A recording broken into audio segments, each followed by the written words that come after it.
So heading out of Nájera this morning, it's a short walk today, about 4 hours to our next stop, Santo Domingo del Calzado, or something like that, de la Calzada. So since it's a short walk, we decided to get up a little later rather, simply because if you get to your next stop before noon, most of the places check in noon or after. And so if you're there before noon, you're kind of stuck with nothing to do. And if you want to eat in a restaurant, most restaurants don't open till 1 or 1:30. So getting there too early doesn't do you any good unless you want to sightsee, which after 4 to 6 hours walking, well, it depends on your motivation level. But anyway, so it's about 8 a.m. and we're heading out. Buen día.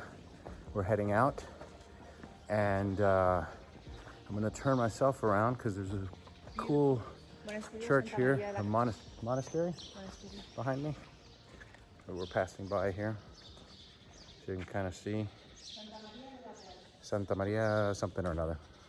Anyway, buen camino. So since we left Nájera, nothing but this deep red soil, like the rich red earth of Terra, and everything that's planted is wine grapes as far as the eye can see. To the left, to the right, you look over a hill and you see more and more, and it goes on as far as the eye can see till you hit mountains. Nothing but grapes. First village of the day, 𝗂𝗓𝗓. Lots of flowers in these little villages as we go, lots of roses. But this is just a little blip. We keep on trekking. So we're leaving 𝗂𝗓𝗓 and coming up on a beautiful field of poppies. Reminds me of the poem in Flanders Fields.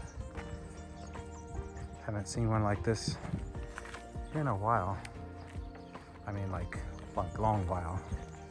Not on this trip. But the color is just extraordinary. And with the background behind it, beautiful.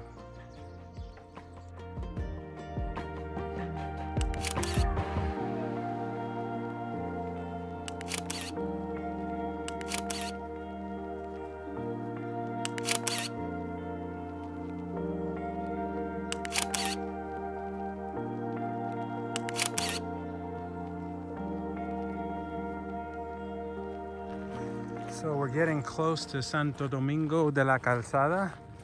We hit a little stretch here that's more wheat fields again versus wine. Although you can see some wine way back there.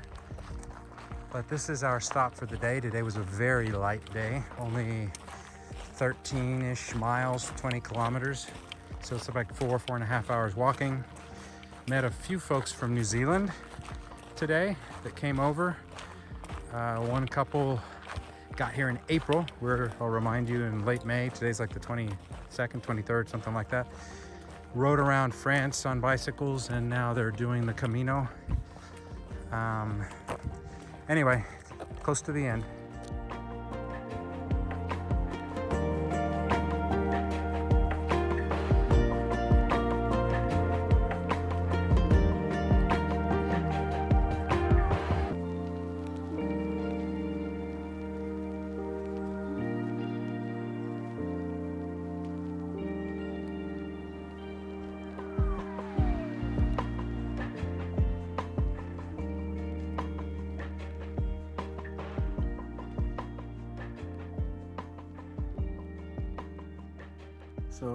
So got to our stop here in Santo Domingo, and the room is almost ready, but not. Taking a moment to show you this little guy. It's a little hex wrench that I bought on the way in a shop, what would you call it, like a hardware store, for lack of a better word, in Estella, I think it was. But this goes to the little hex nut on the walking stick to tighten them. Walking sticks didn't come with one. I'd recommend buying one before you start the trip, because one of my little latches was coming loose, and when it does, of course, the stick shortens and kind of becomes a pain in the ass. So get yourself one of these and just stick it in a wallet or wherever. I've got it in my little bag with my wallet and everything. Useful tool. More soon. Hello. So today we covered Nájera to Santo Domingo de la Calzada, which was from all the guidebooks that we've seen and people we've talked to, this is the shortest stage on the journey. It was 20 kilometers, so a little over 13 miles, and it was relatively flat, which my shin is still giving me some issues. So from that perspective, it was a good day for me to recover, especially after the last two that were so long, close to 20 miles each of those. And the route was relatively pretty. It's not gorgeous, not like some of the scenes that we've seen, but we saw a lot of wine country transitioning to wheat and so forth. We spent the afternoon here. A couple of things to mention about Santo Domingo de la Calzada. First, this is one of the first places we've come to, I think, that has paradors. And so if you don't know what a parador is, it exists, I think, only in Spain, unique to Spain. Basically, after the Civil War in the 1930s, 40s, around there, the government basically repatriated old buildings that were either convents or monasteries, castles, different things, and converted them into state-owned hotels, and they're called paradors.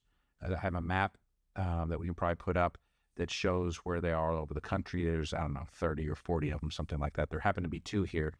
So if you're booking this in advance, getting a night at the Parador, which we did not, but if you get a night at the Parador, it's a very nice stay. Old building. We did go there for lunch. Most Paradors also have restaurants. Had a very nice meal, and it's a cool old building. So it's always fun to see, and we'll pass more of them on the way as we go. There's also here in Santo Domingo, we visited the cathedral as well. Got some images of that. Very impressive. It compares to the cathedral we saw in Puente la Reina. This one was interesting because they're kind of taking a step beyond that. The cathedral or the church in Puente la Reina is sort of in its natural state, although it's been cleaned up because they had some big event there. Here, they've actually taken it a further step, and they've created a museum in conjunction with the church. So we went in, self-guided tour, €5 per head if you're a pilgrim. And for €5, you go in and you can see the church and also stuff that was in the church or used in the church. So there are all sorts of silver crosses and angels and candelabras and bishops' staffs and interesting stuff and artwork. Very pretty. Beyond that, not much more to tell you about the town. I did want to mention something about foods, because now that we've been traveling for a while, when you book your trip, if you decide to do it like we did and you book specific locations, stays, and you just go to those day by day, someone manages it for you. They'll ask if you want to include dinner or breakfast as part of the reservation. You can prepay it. We didn't do dinner because we figured, rightfully, that we'd be wiped out at the end of the day, and we'd go to lunch somewhere, come back, rest, unwind. If we wanted to go to dinner, we'd go somewhere. But we did sign up for the breakfasts, and the ones we've had have been fine. They've been good, but especially on the longer days, we're early risers, and so we get up at 5:45, try to get out by 6:15 or so, and we've been finding that a lot of the hotels, hostels, the breakfast start at 7:30. So there's a couple that we've just missed because like yesterday, there was nothing for us. We're too much of an early riser, so no food for you. The one before, the lady actually did a little picnic basket for us, a bag with some fruits and stuff. But if you plan to be rising early when you're doing the trip, my recommendation would be don't pay the breakfast in advance either.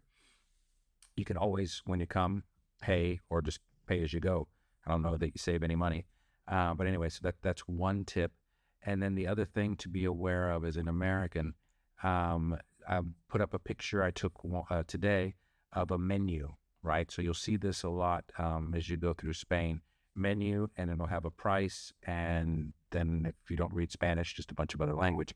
menu in restaurants is basically like a fixed menu, which means that you'll typically get an appetizer, a first plate, a second plate, a dessert, and a glass of wine. And usually the appetizer, first plate, second plate, you choose. So for example, you may have a salad or a plate of ham. And for the second plate, you may have, which would be like your entree, you may be able to choose between beef, chicken, or fish or something like that. That's on a menu. Most restaurants also have what they call a carta, C-A-R-T-A, and like the Magna Carta. And if you ask for the carta, you're basically ordering a la carte, a la carta. So you're just picking whatever you want. A lot of places have both. The menu, of course, is a fixed price and usually a little bit cheaper. If you're ordering a la carte, then it just adds up to whatever it adds up. The menu's there. And you'll find also in Spain that tax is included in pricing. So if something says that it's, the filet is 12 euros, that's 12 euros tax included. There's no tax added on top of that. But the key distinction here is menu versus carta. If you see the menu and that's what you want, go for it. But know that most of the time you can also ask for the carta and they'll bring you what we would call a normal menu in America that lists all of the different options and the prices, and you just pick whichever ones you want. I think that's everything I wanted to cover for today. Tomorrow we go from Santo Domingo de la Calzada, it's a tough one, it's long, to Valldorado. And we'll see what that's like. From what we've seen in the guidebook and on the map, it's basically ugly. Short like today, but going kind of along the national road, like the highway basically most of the way. But we'll get some footage and we'll take a look. Buen Camino.